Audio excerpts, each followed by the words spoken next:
Hi, everyone, and thank you for tuning in to day 2 of CPAC. We are in Orlando, Florida right now, and I'm here with Michele Woodhouse, who is running for U.S. Congress, North Carolina. Michele, thank you for being here. Oh my goodness, thank you for having me. Now, is this your first CPAC? You've been involved in politics for a long time. Yes, it's my first CPAC, and it is fantastic. And you all are in the hot seat. It is one in a good way. I mean, You're in a great spot. You've been so patient. Oh my gosh, of course. I've been pushing her back, and I'm like, I want her because you know what? I had your folder sitting out, and I had so many people come up to me. Your precious husband came and gave it to me and was like, you need to interview her.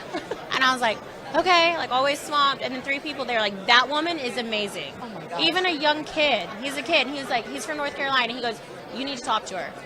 And so I was like, okay. That's awesome. Texted your husband back. I'm like, bring her over. So I'll let you kind of talk to our audience a little bit about yourself. Sure. Your previous work as the GOP chairwoman in the district and why you decided to run. Absolutely. So, yes, we are in the far western part of western North Carolina, and we like to say that's where North Carolina begins, the beautiful Smoky Mountains, and we have been blessed to have great America First fighters in Congress serving us there. And I'm a mom, an entrepreneur. I own my own business consulting firm and had been serving as chair of the party under Congressman Cawthorn as our congressman. And Madison decided to make a move into a different congressional district, and at that time asked me to step in and run. He said, we need an America First fighter. You're the only one that can do it. We need you to step in and run. And we had great support across the congressional district of other people calling and asking us to step in, and it's been an incredible experience. It is such an honor and so humbling when strangers come up to you at the grocery store, at the gas pump, and say, I saw you on TV, I'm voting for you. And people that you meet that give you donations, be it $5, $500, whatever it may be, that's their hard-earned money. So they're giving of their time and their treasure and their prayers, and it has been an amazing, amazing journey so far. So we're ready to take the fight to Washington. No, that's awesome. And we talked earlier right before this, and I just think I want our audience to know. I asked you, when did you get involved in politics? And your answer? When I was the class president at Michigan State in 1991. Incredible. Some people are just born for it. It's you. Yeah. I feel like you're such a good talker, too. Were you involved in media at all, or just where do you get this? So I've been in sales my entire career. Yes, so sales, pharmaceutical and medical sales for my entire career, and really, I think that each step along the way of my life, things have been presented to me. And so I went through a corporate downsize, and I'd always wanted to open my own business and be a female entrepreneur and just jump into consulting. So I started doing that. I work with medical practices across the country, wow, that's awesome. helping them. And then this presented itself. And, we did take some time. I really do believe we have enough people in Washington, D.C. and in local government who are there to serve themselves instead of serving the people. So we took a couple days in fast and prayer to make sure we were doing this for the right reasons, because there are enough people there doing it for the wrong reasons. So we've got to send people there who are ready to do the right thing. Absolutely.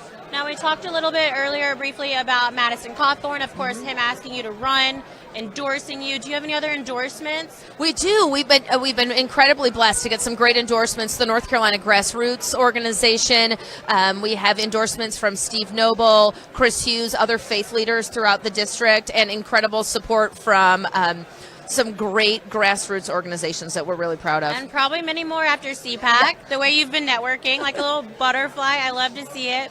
Now, something that's difficult for a lot of new politicians getting into these elections is fundraising. How has fundraising been going for you? Yeah, fundraising, I think any politician who would tell you, or anyone I'm not a politician, someone who's stepping in to run for office, maybe the politicians are better at it.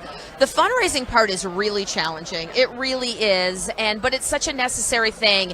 So I will tell you, really philosophically for us, ideologically, we couldn't be further away from Bernie Sanders, but our fundraising is very much like his, in that it is $5 and $10 and $20 donations. We have more individual donors than anyone else in the race, and our average donation is about $150. So we are grateful for every dollar that we get. We're working so hard to earn those dollars, and we're really careful in how we spend it.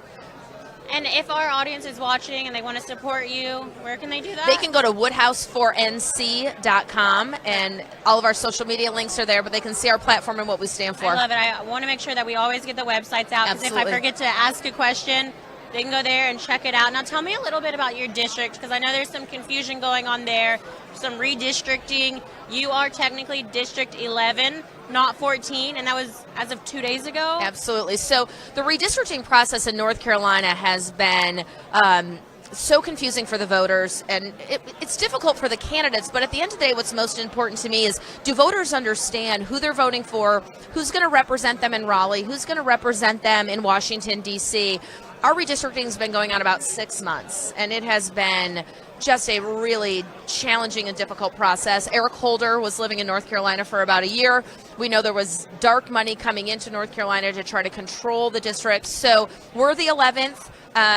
We've kept our head down, stayed focused on message. Whatever number they gave us, we were fine. But we cover 16 of the far west counties in Western North Carolina. So we're delighted and excited about getting engaged out there. We've been working so hard with our campaign, and luckily we didn't put anything 14th on any of our materials, because we knew, who knows what number we could get.